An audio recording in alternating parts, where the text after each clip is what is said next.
Assalamualaikum warahmatullahi wabarakatuh. Perkenalkan, nama saya Nabila Media Tabira dengan NIM 2022 A1H087, Prodi PGSD Universitas Muhammadiyah Mataram. Di sini saya akan membuat video untuk memenuhi tugas UAS PKN dari dosen pengampu Bunda Nurul Julaifa MPD. Saya akan menjelaskan 3 materi, yaitu pertama globalisasi dan kerjasama antar negara, 2 hak asasi manusia, 3 kekuasaan. Yang pertama saya akan menjelaskan globalisasi dan kerjasama antar negara. Definisi globalisasi. Globalisasi adalah proses integrasi internasional yang terjadi dikarenakan oleh pertukaran pandangan dunia, produk, pemikiran, dan aspek-aspek kebudayaan lainnya. Ciri-ciri globalisasi, berikut ini beberapa ciri yang menandakan semakin berkembangnya fenomena globalisasi di dunia. 1. Perubahan dalam konsep ruang dan waktu. 2. Perkembangan barang-barang. 3. Pasar dan produksi ekonomi negara-negara yang berbeda menjadi saling bergantungan sebagai akibat dari pertumbuhan perdagangan internasional. 4. Peningkatan interaksi kulturasi melalui perkembangan media massa. 5. Meningkatkan masalah bersama, misalnya pada bidang lingkungan hidup, krisis multinasional, inflasi regional, dan lain-lain.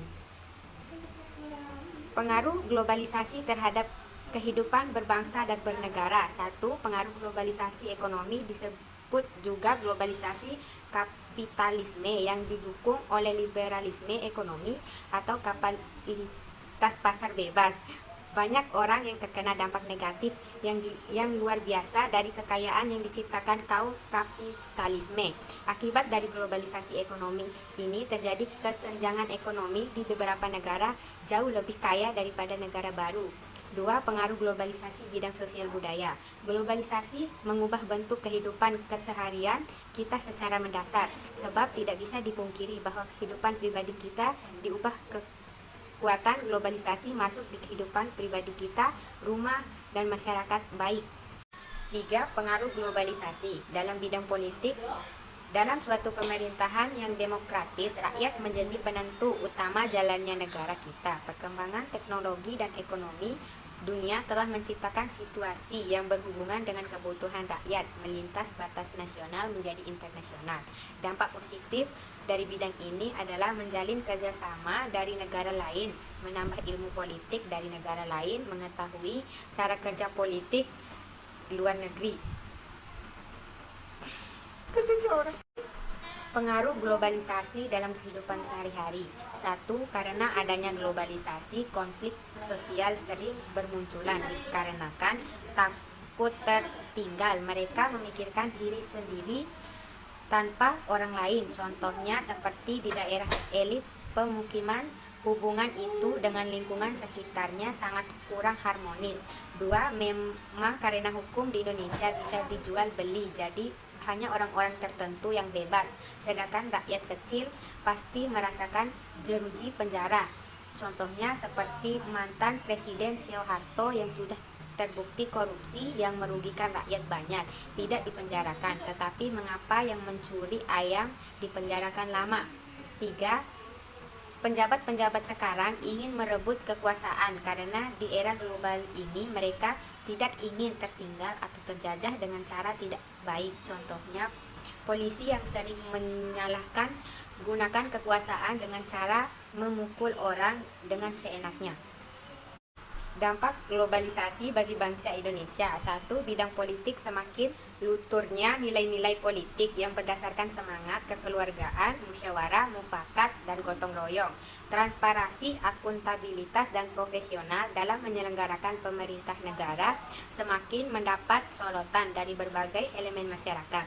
Semakin menguatnya nilai-nilai politik berdasarkan semangat individual, kelompok, oposisi, diktator, mayoritas, atau tirani minoritas. 2. Bidang ekonomi memperluas hasil produk negara sendiri, lebih mudah mendapatkan barang yang tidak ada di negara, semakin adanya persaingan sehat antar produk sendiri dan produk negara lain. 3. Bidang sosial dan budaya semakin memudahnya nilai-nilai keagamaan dalam kehidupan bermasyarakat, berbangsa, dan bernegara. Semakin lunturnya semangat gotong royong, solidaritas, kepedulian, dan kawanan sosial sehingga dalam keadaan tertentu hanya ditangani segelintir orang. Pengertian kerjasama antar bangsa. Kerjasama antar bangsa merujuk pada upaya kolaboratif negara-negara dan dalam berbagai bidang seperti politik, ekonomi, budaya, atau lingkungan dengan tujuan mencapai kepentingan bersama, perdamaian dan kemajuan global. Kerjasama ini adalah kerjasama yang dilakukan suatu negara dengan negara lain untuk mencapai suatu yang diinginkan. Kerjasama ini harus dilakukan berdasarkan pada prinsip saling menguntungkan, persamaan derajat, tidak mencampuri urusan dalam negeri lain, saling menghormati keutuhan dan kedaulatan wilayah, hidup berdampingan secara damai. Bentuk kerjasama antar bangsa. 1. Bilateral menuju pada hubungan atau perjanjian yang melibatkan dua belah pihak atau negara. Ini dapat mencakup berbagai jenis perjanjian seperti perjanjian perdagangan, kerjasama politik, atau pemitraan dalam berbagai bidang antar dua negara. Yang kedua, saya akan menjelaskan materi tentang hak asasi manusia. Sejarah HAM di Indonesia. HAM di Indonesia dianggap sakral, diperjuangkan sepenuh jiwa, serta sangat sejalan dengan kehidupan berbangsa dan bernegara. Indonesia telah ikut bersama negara lain untuk memperjuangkan HAM, memasukkan rasa kemanusiaan dalam perundangan sebab hal tersebut merupakan fundamental. Pancasila sebagai dasar negara sepenuhnya mendukung dan menjunjung tinggi penegakan hak asasi manusia. Di awal kemerdekaan Indonesia, tokoh seperti Muhammad Hatta merupakan orang yang paling vokal dalam menyuarakan HAM.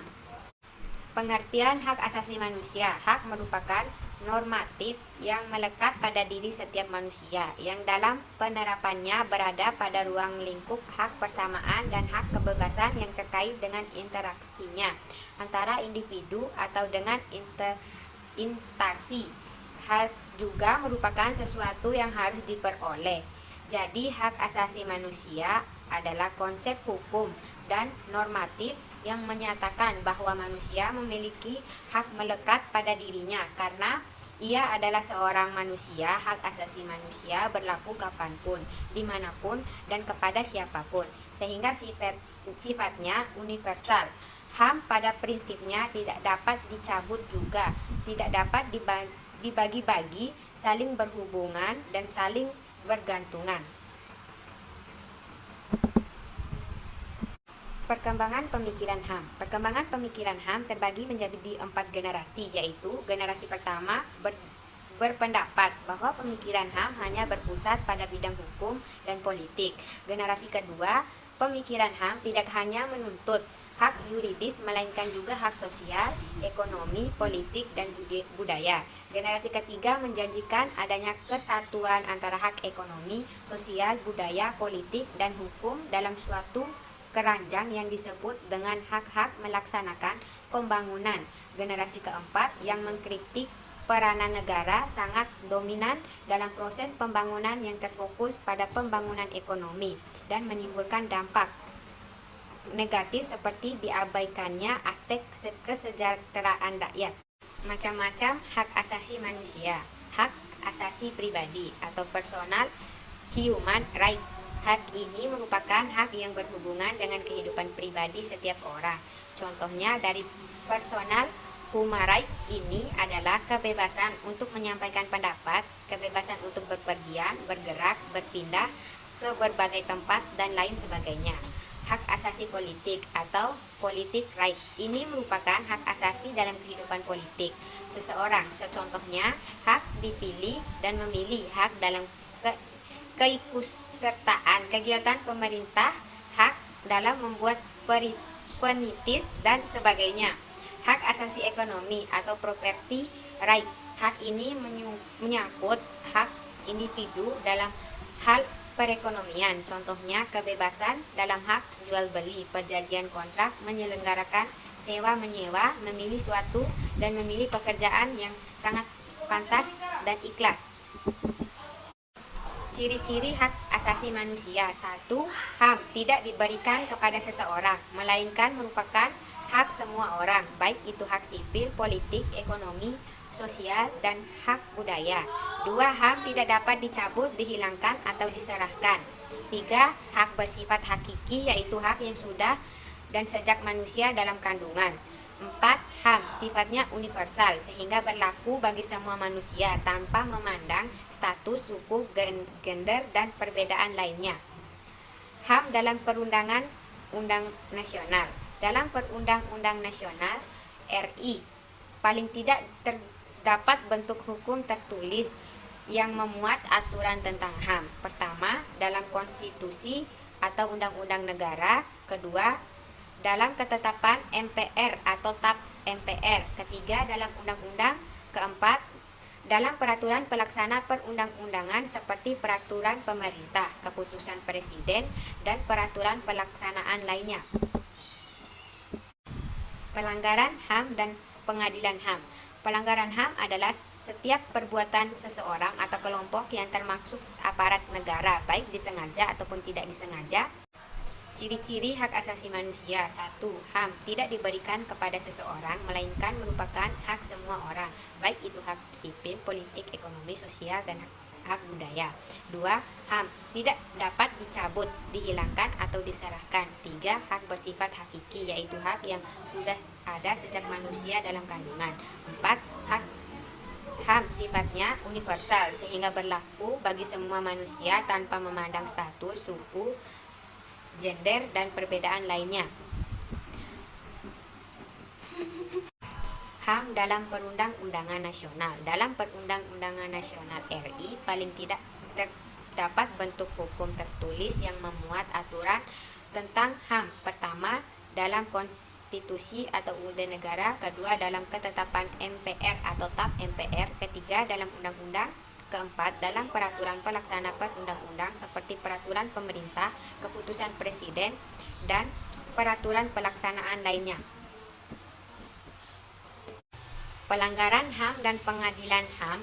Pelanggaran HAM adalah setiap perbuatan seseorang atau kelompok yang termasuk aparat negara, baik disengaja ataupun tidak disengaja, atau kelalaian yang secara hukum mengurangi, menghalangi, membatasi, atau mencabut HAM seseorang atau kelompok orang yang dijamin oleh undang-undang ini dan tidak didapatkan atau dikhawatirkan tidak akan memperoleh penyelesaian hukum yang berlaku atau Undang-Undang Nomor 26 Tahun 2000 tentang Pengadilan HAM. Pelanggaran terdapat HAM dapat dilakukan oleh baik aparatur negara maupun bukan aparatur negara. Undang-Undang Nomor 26 Tahun 2000 tentang Pengadilan HAM. Karena itu, penindakan terhadap pelanggaran HAM tidak boleh hanya ditujukan terhadap aparatur negara, tetapi juga pelanggaran yang dilakukan bukan oleh aparatur negara. Peningkatan terhadap pelanggaran HAM dari penyelidikan, penuntutan, dan persidangan terhadap pelanggaran yang terjadi harus bersifat non-diskriminatif dan keadilan. Pengadilan HAM merupakan pengadilan khusus yang berada di lingkungan pengadilan umum. Adapun contoh pelanggaran HAM di Indonesia. 1. Kasus strategi Partai Komunis Indonesia atau PKI 1965 sampai 1966. 2. Kasus penembakan misterius atau Petrus tahun 1982 sampai 1985. 3. Strategi Semanggi dan kerusuhan Mei 1998. 4. Kasus terbunuhnya aktivis HAM Munir Said Talib. 5. Tragedi Wewenang berdarah pada 4 April 2003. Dasar-dasar kekuasaan. 1. Kekuasaan formal. Kekuasaan formal didasarkan pada posisi seseorang individu dalam organisasi. 2. Kekuasaan paksaan. Dasar kekuasaan paksaan bergantung pada ketakutan atas hasil yang negatif akibat kegagalan untuk memenuhi. 3. Kekuasaan imbalan. Kebalikan dari kekuasaan untuk memaksa adalah kekuasaan imbalan kepada orang-orang yang patuh karena menghasilkan manfaat yang positif. Seseorang yang dapat mendistribusikan imbalan yang sama orang lain akan memandangnya berharga, akan memiliki kekuasaan atas mereka. 4. Kekuasaan legitimasi. Dalam kelompok dan organisasi yang formal. Kemungkinan sebagian besar akses yang salah satu atau lebih kekuasaan adalah melalui kekuasaan legitimasi. Unsur kekuasaan. Kekuasaan terdiri dari 3 unsur, yaitu tujuan, cara, dan hasil. Kekuasaan dapat digunakan untuk tujuan yang baik dan yang tidak baik. Tujuan dari penggunaan kekuasaan biasanya akan mempengaruhi cara yang dipilih oleh individu atau kelompok yang memiliki kekuasaan.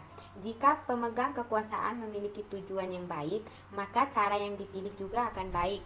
Dan sebaliknya, jika pemegang kekuasaan menghendaki tujuan yang tidak baik, maka cara yang digunakan juga tidak baik. Misalnya dengan mengancam. Kemudian unsur yang terakhir atau hasil dari kekuasaan dapat dilihat dari jumlah individu yang dapat dikendalikan atau dipengaruhi dan seberapa besar pengaruh kekuasaan tersebut. Sikap pihak yang dikuasai dituntut menuntutkan kualitas kekuasaan yang berperilaku atas dirinya. Jika diterima dan didukung, maka kekuasaan itu merupakan wibawa. Kekuasaan yang demikian tidak banyak memerlukan paksaan atau kekuasaan dalam penggunaannya. Demikian materi yang saya sampaikan, lebih dan kurangnya saya mohon maaf. Wassalamualaikum warahmatullahi wabarakatuh.